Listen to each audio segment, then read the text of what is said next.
Hello and welcome back to another episode of Hermitage, Strange Case Files. I'm just gonna hop right on into it. For those of you that may be coming in on this episode, this is occult, Lovecraftian fiction in the stylings of a visual novel.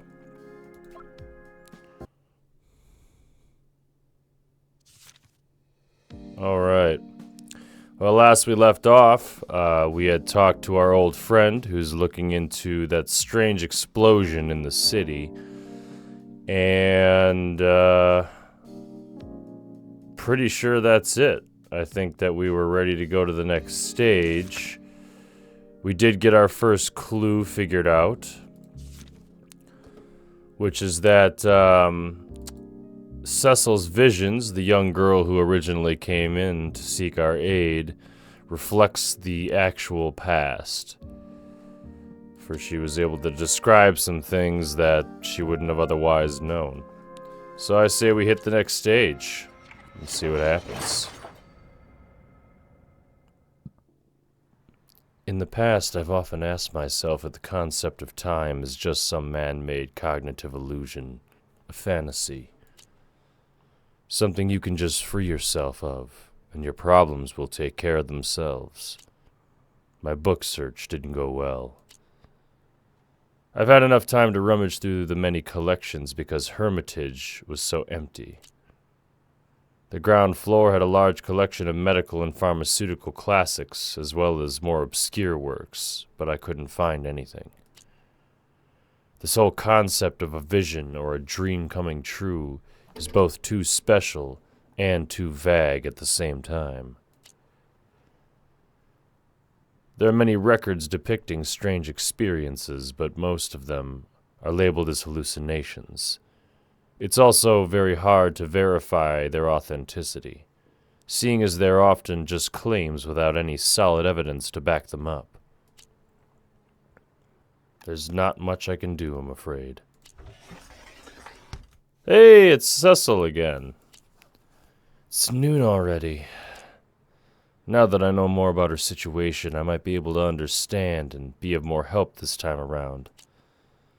Cecil greets me by bowing her head. Her face still looks pale, but it's a little more flushed than last time.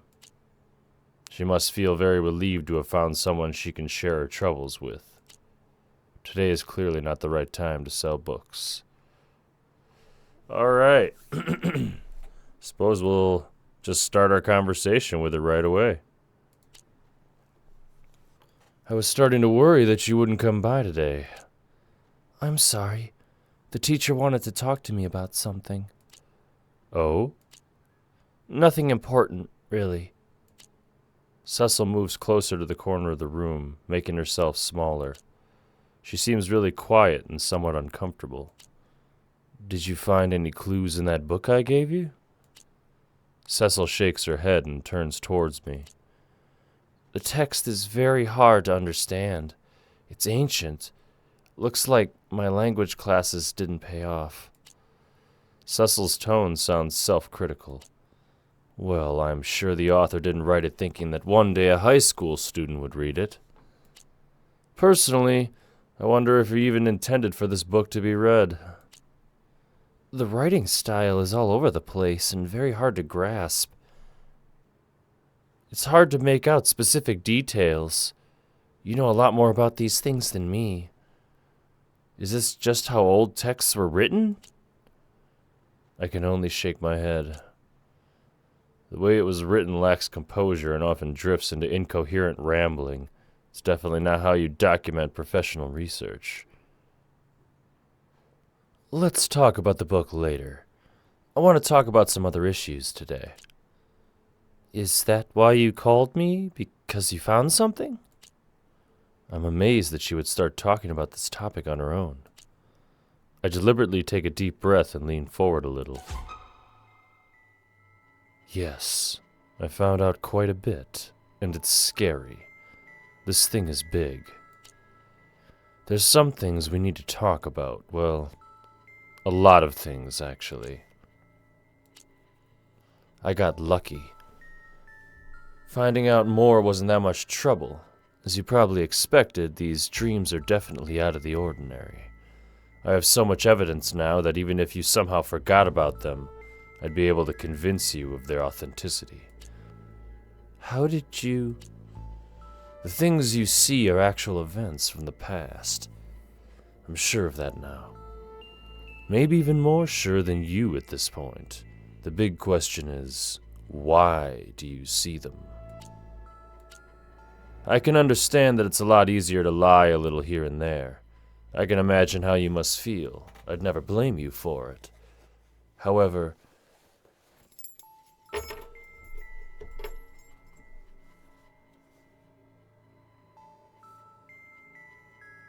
you need to be careful. There might be people with ulterior motives out there, people who don't care about your well-being. Cecil's face suddenly carries a more serious expression, but there's no sign of confusion in her eyes. She clearly understands what I mean. For me, the answer to this whole thing is still shrouded in mystery, but to her it seems a lot clearer. All the more reason to be completely honest with her.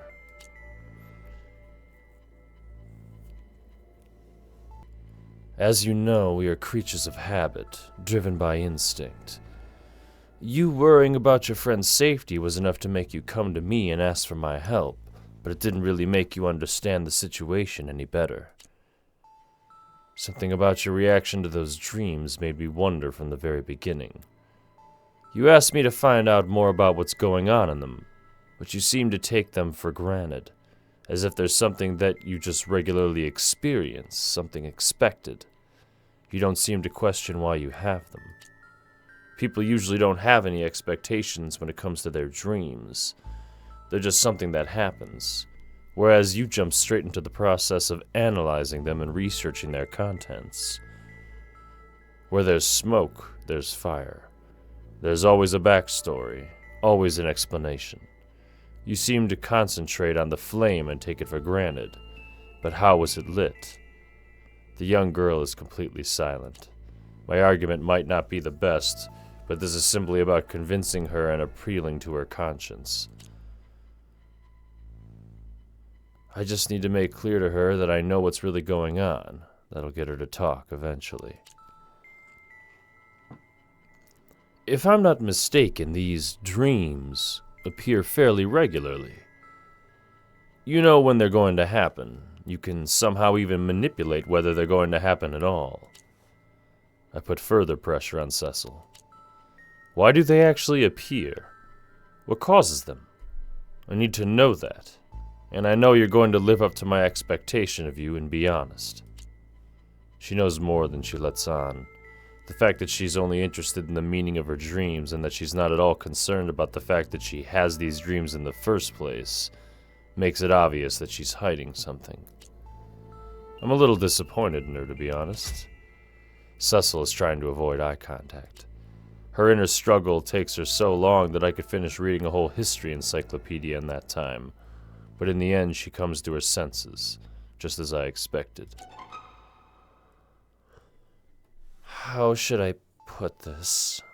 These dreams are connected to something called lilac grass. She glances towards the door as if to make sure that nobody is listening in or watching. Then she pulls out a small blue bag. I've seen bags with this shape on the streets of Bangkok before. You ignite the tip and it slowly burns down to the bottom. However, this one is less compact.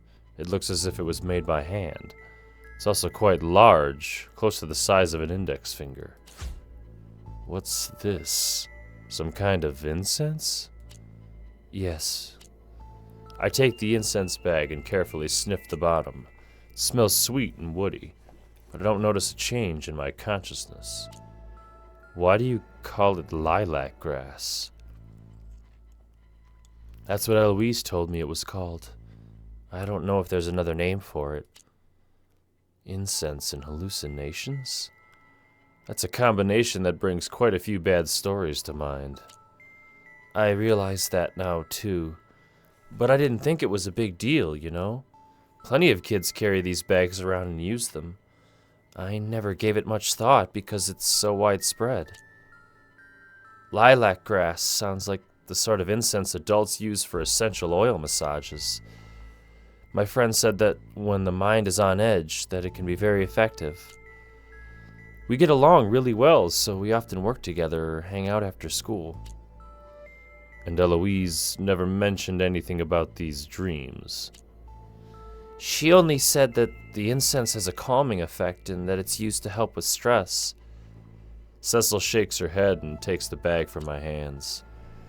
We close the classroom window and then light up the incense. It burns for about 10 minutes. It smells very sweet, like a variety of flowers mixed with juice and water all blended together. The first few times it only gave me peace of mind. Sounds around me were still clear, and my vision wasn't altered or anything. It just washed my troubles away. Made me feel at ease. So, this calming effect was the only thing at first, meaning the dreams only started happening after prolonged use. Cecil nods. I also asked Eloise, but she never had a similar dream experience with incense. Maybe everyone responds to it differently, right?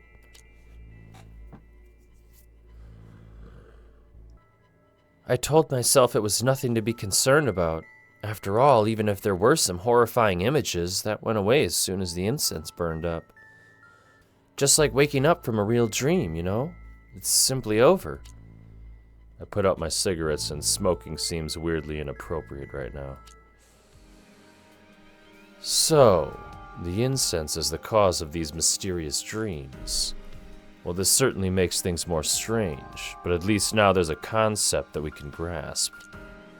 Sorry, I was just worried. I didn't want to get caught and be considered some kind of druggie. In the end, this is no different from drug use.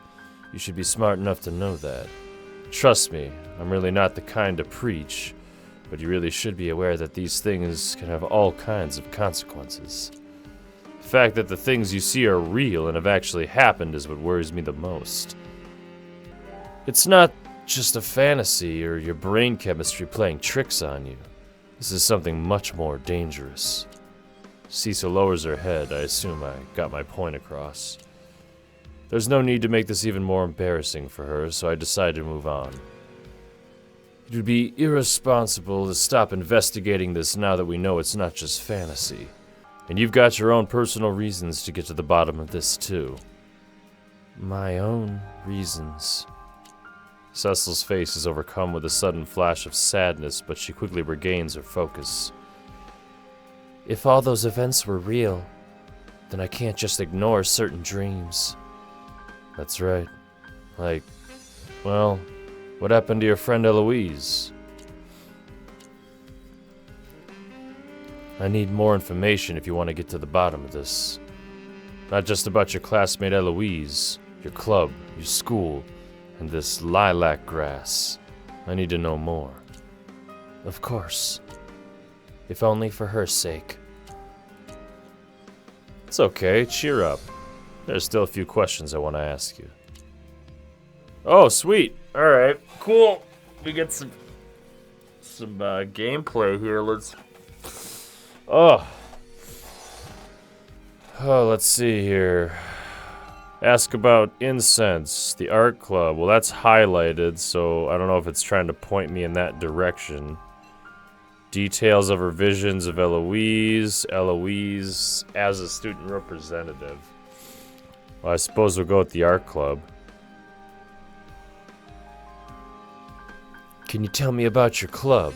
According to what you said yesterday, the situation at the art club is pretty much a powder keg waiting to blow. That sounds a little... well, it's somewhat true. It's tougher than most people would assume. Although the teacher doesn't get involved too much, he set up strict requirements. The students don't complain about that, though. They're used to it. You think the others might have it out for you because they don't think you're up to par? I think that could be one of the reasons, yes. They've been giving me strange looks since the very beginning. Eloise helps me practice. I think if it wasn't for her, both students and teachers would be meaner towards me. Sounds tough. I used to feel pretty confident in my abilities, but now I compare myself to the others a lot, and I often doubt my skills. Being an artist is a profession, after all. Sad as it is, you have to gain recognition in these circles first. You're just not quite there yet. It has nothing to do with whether you're good or not. Come to think of it, the greatest irony is the fact that there are standards for art in the first place. Am I getting off topic? You don't have to be nice. There's a huge skill gap, and that's obvious. I'm far more inexperienced than the others. And you think they're going to use that against you and force you out of the club? That's what it seemed like to me. But things have calmed down a lot ever since Eloise butted heads with them and defended me. She really seems to go out of her way to help you. She really does. I just wish I was more courageous.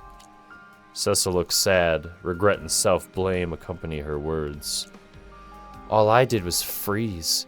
She stood up for me, a transfer student, and argued with everyone else. I was speechless and didn't know how to react. In the end, I just silently left the classroom. I was afraid that I'd make things worse by saying something wrong. So their attention was on her, and she shouldered the blame. She told me not to think about it too much, but it still made me feel bad and selfish. What should I say? If you just go along with it, maybe the conflict will resolve itself. I have no basis for saying that, but your choices aren't all bad either. Even if I know that deep down, I still can't accept it. For a moment, I saw my friend's eyes go sad. Must be hard for her, too. People don't act as reckless towards me as they did before. I'm not saying they like me, but they don't go out of their way to bully me as much anymore. How to know if something is right or wrong? Maybe this isn't the best moment to think about that. Oh, so we're gonna go through them like a list. Okay. Alright, well, let's see. So, the hot take here is like the Eloise, the friend who we haven't met in person, but we did see her picture on our wall in the last episode. I'm wondering if Cecil's the one having the dreams, but Eloise is the one that gave her, like, introduced her to this incense that ultimately seems to be the cause.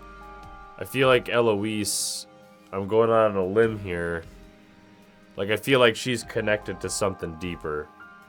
I think she either is something or is a part of something, and I'm just going out on a limb. We'll see what happens. We'll ask her about the incense. Although there's no tangible evidence, I think it's safe to assume your dreams are directly related to the use of this incense. So I'd like to know more about this lilac grass. When were you first exposed to it? When did you first enter this dream state? Just give me all the details from around that time. Anything that happened before, during, and after. Anything could be a useful clue. Cecil lowers her head and starts pondering, trying to remember something. Sometime around the middle of September, I think. At the time, Eloise was getting into a lot of fights and arguments with others to defend me. I felt so bad seeing her like that, and I blamed myself. I was in a very dark place. Eloise approached me one day and told me not to worry so much. That's when she first gave me one of those bags. So that's when you started using it? Well, maybe once or twice a week. Although our club is always open, Thursday afternoon is a fixed recreational time for everyone. That already seems quite excessive. Also, I don't know if I should say this, but nobody really talks about it. But the weekly use of incense was Eloise's idea. She suggested it to the students.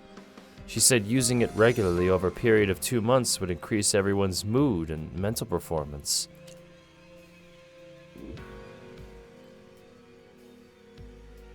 I see. Does she know where the incense comes from? I asked her that before, but she only said that her uncle, an expert on Chinese medicine, knows a lot about these things. She said making the incense is a real hassle. The wood has to be soaked in herbal water and is then cooked several times before being ground into powder. But the herbs have strange names, so I can't remember any of them. Cecil looks frustrated. Don't blame yourself. Let's just look ahead. So you said the first hallucination occurred after a prolonged period of use. Just over half a month, to be exact. Early October, then. But that's a national holiday. Our school doesn't really give us time off on holidays. She has to smile a little. Not having holidays doesn't seem that bad in comparison to everything else going on right now. Okay, so yeah, I think that's given me a lot more evidence to support. She's handing out incense to more than like the whole student populace. And so after prolonged use, so it's some kind of like cult indoctrination maybe? I feel like there's something like that. That's what this is, the vibe this is giving me. Well, let's see. Well, that's quite a lot of information. I mean, we definitely know that I think Cecil, like, Eloise seems like benevolent, but I'm not sure. I mean, she also could be an unwitting player in this, and the uncle might be trying to, I don't know, gather people into some sort of cult with these hallucinations caused by this special incense that he's making. Definitely sounds plausible. But I think we'll save these other two questions for next time. I think it's a good spot to end it. Definitely still really enjoying it. Now we're getting more active gameplay, kind of engaging. It's fun to think about. I just love occult fiction, so for me it's like kind of getting to actually like play that with some great music in the background and just some good artwork. And well, I hope you enjoyed it, and I'll see you next time.